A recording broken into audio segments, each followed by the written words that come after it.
Okay, so we're at the sixth process of project schedule management, which is controlling of the schedule.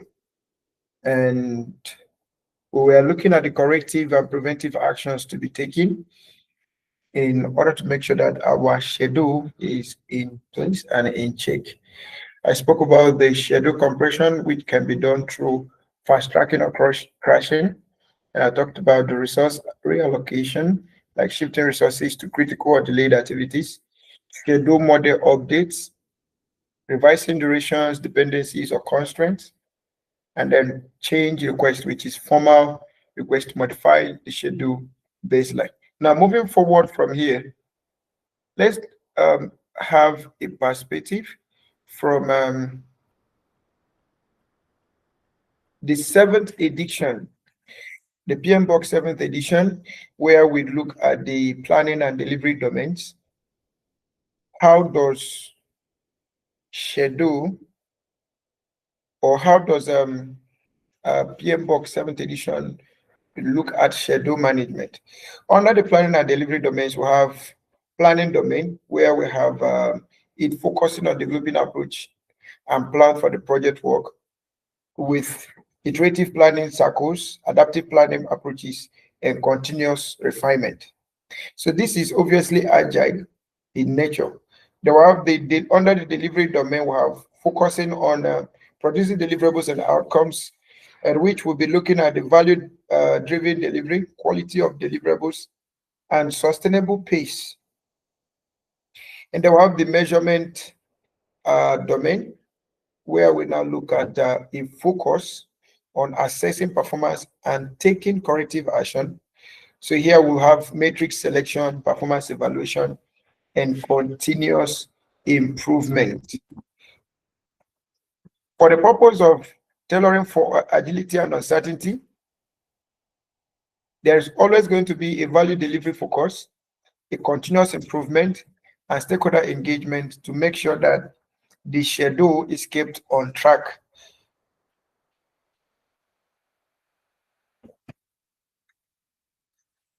Now, from the PRINCE2 perspective, the table that is there, or the figure that is there, actually shows us how PRINCE2 works. Please, when you get the material, feel free to zoom through, and we're also going to have the time to go through it when we come to PRINCE2 module on its own. Then we'll go through that, and perhaps we'll understand better how PRINCE2 works. From the PRINCE2 approach to scheduling, we have the plan, team, and product-based planning, where we have a focus on product as the deliverables rather than activities, product breakdown structure rather than work breakdown structure, product flow diagram rather than network diagram, and they'll have the product descriptions. All these are going to be used in scheduling for under the plans team for schedule. They're managing by stage, which is also imparted by the schedule. We are breaking project into manageable stages, detailed planning only for current stage, high-level planning for future stages, which is introduction of the rolling wave planning there. And they will have the stage boundaries as control points. They will have the time controls and tolerance management, setting time tolerance to acceptable deviations. They're managing exceptions when tolerances are exceeded, regular progress reporting, and management by exception principle. Now, the key differences from PMBOK, the key difference of PRINCE2 approach to PMBOK approach to scheduling is PRINCE2 is product focused, while PMBOK is activity focused. PRINCE2 is management of stages, while PMBOK deals with process groups.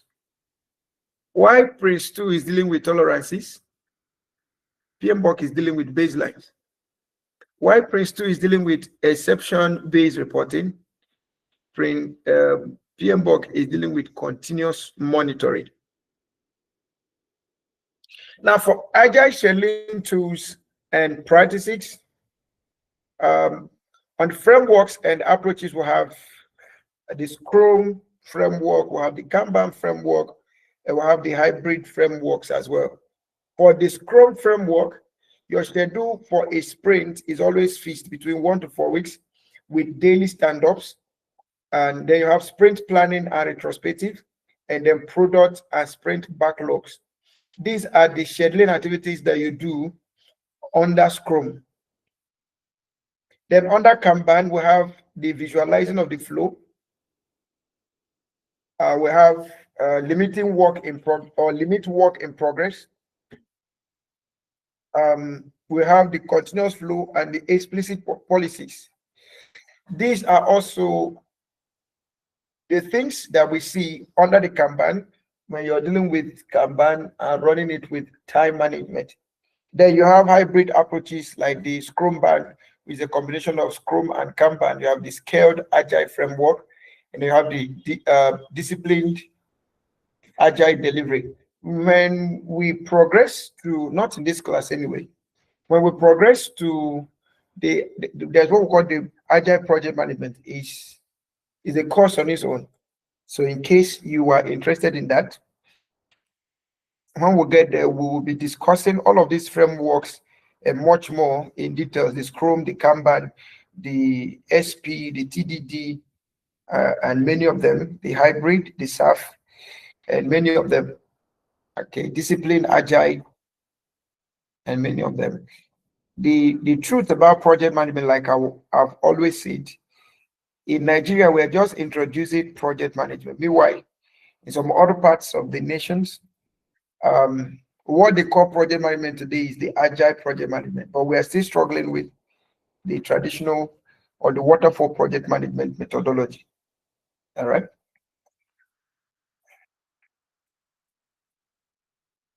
Now we have visual tools that we can use for scheduling. You have the burn down, the burn up, velocity charts, and cumulative flows, and all of them have their own roles. Why the burn down chart is tracking remaining work over time, burn up is tracking completed work over time, velocity is tracking team's delivery rate, and continuous flow is visualizing workflow stability.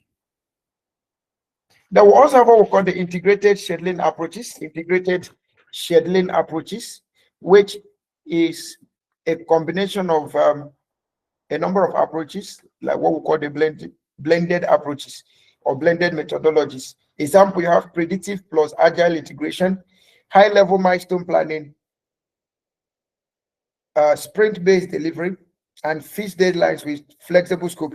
So if you're using a predictive methodology combined with agile, that means there are parts of the projects that will be predictive, there are parts of the projects that will be agile in nature. So there are some parts of the project where you apply the predictive methodology, you'll be able to define either scope or time or cost. And then there are also some parts of the scope or this part of the project that can be delivered on sprints, like 1 to 4 weeks. You want to create an MVP, and then with incremental releases. Then you also have a case of Prince2 plus agile integration. So you have management of stages will be done from Prince2, then product-based planning, they have agile deliveries within the stages, and then tolerances for time and cost. Then you have using milestones and control points, strategic milestones for governance, iteration boundaries as checkpoints, and release planning with fixed time boxes. Also, under the tools, you can have tool integration. You can use MS Projects and Jira. That will be for high-level planning with detailed agile tracking. So your Jira is principally for agile projects. Your MS Project is principally for your predictive kind of project management. That's your waterfall kind of project management. So when you combine agile, when you combine MS Project with Jira, it becomes more of blended tools. So Jira will help you to remain agile, while MS Project will help you with having a baseline. Okay. Then you have ClickUp and Asana. Unified platforms with both Gantt and Kanban views. ClickUp and Asana, they are good. Trello also is good. So you can have Trello, Asana, Trello, ClickUp. But the most important thing is that you can use them for your Gantt chart and your Kanban views. Okay. They have portfolio plus program plus project levels. Now you can have a project, or you can have a portfolio with programs and with projects. Okay. So a portfolio obviously will have programs. A program will have obviously projects, like we discussed during the foundation. So the portfolio plus program plus project will always give you different approaches at different organizational levels. Different approaches for portfolio, different approaches for program, and different approaches for portfolio. Now, common pitfalls and best practices. Common pitfalls and best practices. Common pitfalls and best practices. For common pitfalls, you have over or underestimation, failing to account for complexity or being overly optimistic. Then you have ignoring resource dependencies, poor baseline control, neglecting risk management, and excessive details. This can bore down your scheduling. For the best practices, let your work be progressively elaborate. That's use rolling wave planning for future work. Regular reviews and updates. Schedule periodic reviews to keep plans current. You have resource capacity planning. Align schedule with realistic resource availability. Then you have buffer management. Strategic placement of time buffers at key points. And then you have tailored approach, which is selecting scheduling methods appropriate to project context. For key summaries and next steps, for the key summaries or key takeaways rather, schedule management is critical for project success across all methodologies. PMBOK 6 focuses on processes, while PMBOK 7 focuses on outcomes. Prince 2 provides strong governance through product-based planning. Agile approaches prioritize flexibility and continuous delivery. Hybrid approaches blend methodologies for optimal results. The next steps will be for post-training assessment, and then practical applications, and any other thing that we'll continue to do till the class is over. Note, for continuous improvement, schedule management is not a one-time activity, but an ongoing process that requires regular review and adaptation to changing project conditions and organizational needs. Okay, schedule management is not a one-time activity, but an ongoing process with applications, with practice, with exploration of digital tools, with exploration of seeking for advanced courses on this same subject. You can always get better at it. And this is all we have in terms of project schedule management. So we've looked at project schedule management from the 6th edition to the 7th edition, from the Prince 2 perspective to the Agile perspective. We have reviewed the understanding of the core concepts of schedule management, looked at the application of PMBOK, Prince 2, and Agile time management practices. We've looked at developing and controlling project schedules effectively using all the tools and techniques made available. We've also looked at the hybrid approaches where we integrated predictive and adaptive approaches. We looked at common pitfalls and how to avoid them. And then we'll also look at the best things to do in terms of schedule optimization. Thank you so much for your time. Now let's know if we have questions, comments, contributions. I will love to stop my class here for today. We will continue tomorrow by 5 p.m. Nigerian time so that everybody will go and rest. Do I have any question, any comments, any contribution? Tomorrow we will deal with project cost management, and then we will also have some of the practical aspects to deal with. Now, before I tell you thank you for coming,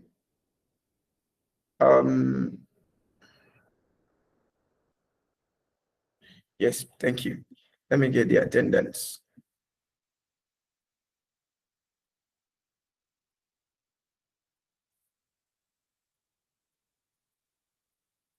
Please, if there are questions, comments, contributions, please feel free to ask me.